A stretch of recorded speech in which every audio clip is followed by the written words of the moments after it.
आपण पाहतात BN news Badlapur नामा। अंबरनाथमधील ordnance फॅक्टरीच्या अंबर चौकात 23 जून रोजी एका 25 वर्षीय तरुणाची चाकू घुसखोरून निगळून हत्या करण्यात आली होती। या हत्येनंतर आरोपी फरार झाला होता। मात्र CCTV फुटेजच्या आधारे आरोपीची ओळख पटवून पोलिसांनी त्याला अटक केली आहे। जावसा येथे राहणाऱ्या 25 वर्षीय सचिन भोसले याची 23 जून रोजी रात्रीच्या सुमारास हत्या करण्यात आली होती। ऑर्डनन्स फॅक्टरीच्या अंबर चौकात सचिनच्या गळ्यावर, मानेवर आणि पोटावर वार करून त्याची हत्या करण्यात आली होती। या प्रकरणी पोलिसांना माहिती मिळताच पोलिसांनी घटनास्थळी तात्काळ धाव घेत तपास सुरू केला। या तपासामध्ये CCTV फुटेजच्या आधारे आरोपीची ओळख पटवून पोलिसांनी त्याला पुण्याच्या मुळशी येथून अटक केली आहे। प्रवीण चितोडिया असं या आरोपीचं नाव असून तो सचिनचा मित्र होता। सचिनने काढलेल्या टर्म्स लाईफ इन्शुरन्सचे पैसे त्याचा मित्र प्रवीण भरत होता। तसंच सचिनने काही दिवसाआधी प्रवीणकडून काही पैसे उधार घेतले होते। त्यामुळे टर्म लाईफ इन्शुरन्स आणि उधार घेतलेल्या पैशांची मागणी प्रवीणने सचिनकडे केली। मात्र सचिनच्या आर्थिक अडचणीमुळे त्याला ते परत करता आले नाही। याच पैशांच्या कारणावरून दोघांमध्ये वाद झाला आणि प्रवीणने चाकू घुसखोरून सचिनची हत्या केल्याची माहिती पोलीस उपायुक्त डॉक्टर सुधाकर पठारे यांनी दिली। या प्रकरणी प्रवीणला न्यायालयात हजर केलं असता न्यायालयाने त्याला 17 जुलैपर्यंत पोलीस कोठडी सुनावली आहे। पश्चिम पोलीस स्टेशनच्या हद्दीमध्ये दिनांक 24 रोजी रात्रीच्या सुमारास एका तरुणाची, सचिन सुरेश भोसले नावाच्या तरुणाची हत्या झाली होती। त्यामध्ये त्याला स्टॅब आणि कट इंजुरीज होत्या। रात्रीच्या अंधारात उशिरा एकांतस्थळी ही हत्या झाल्यामुळे महत्त्वाचा असा काही क्ल्यू तिथे मिळत नव्हता।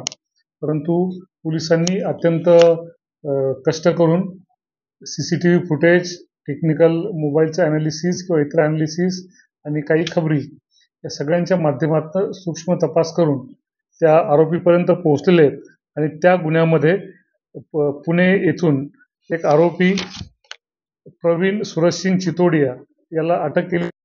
या आरोपीवर पूर्वीचे काही गुन्हे दाखल आहेत। या आरोपीने पैशाच्या देण्याघेण्याच्या वादावरून अत्यंत सूक्ष्म नियोजन करून, पूर्वतयारी करून त्या व्यक्तीचा त्याला फोन करून बोलावून घेतलं, एकाच स्थळी घेऊन गेला आणि त्याचं मर्डर केलेला होता। हा तांत्रिक तपास आणि इतर CCTV ॲनालिसिस आणि काही माहितगार लोकांकडून मिळालेली माहिती या आधारे हा गुन्हा उघड झालेला आहे।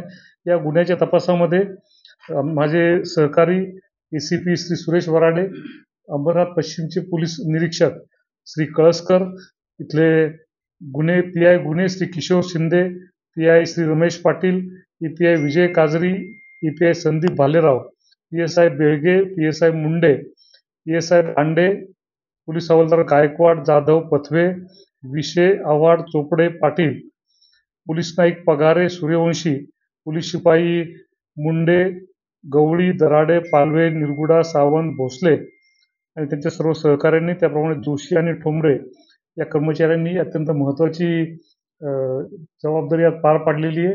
अत्यंत कष्ट या प्रकरणात घेतलेले आहेत। या सर्व गोष्टीची नोंद माननीय पोलीस आयुक्त ठाणे शहर आणि माननीय सहपोलीस आयुक्त ठाणे शहर आणि नुकतेच रुजू झालेले अप्पर पोलीस आयुक्त श्री संजय जाधव साहेब यांनी घेतलेली आहे आणि या सर्व टीमला विशेष कौतुक करून बक्षीस जाहीर करण्यात आलेलं आहे आणि काय मीटिंगमध्ये याचा सत्कार करण्यात येणार आहे। हे पूर्वीपासून एकमेकांच्या संपर्कातले होते। त्यांचे काही इन्शुरन्सचे हप्ते त्यांनी भरलेले होते, प्लस काही किरकोळ स्वरूपाच्या अमाऊंटची त्याची देणं घेणं होतं। पण आता जे अमाऊंट जरी थोडा असला तर त्याच्या भावना तीव्र होत्या आणि अत्यंत क्रूरतेने त्याला त्यांनी मारलेलं आहे। अशाच प्रकारचे नवनवीन व्हिडिओ आणि बातम्या पाहण्यासाठी चॅनलला लाईक, शेअर आणि सबस्क्राईब करायला विसरू नका।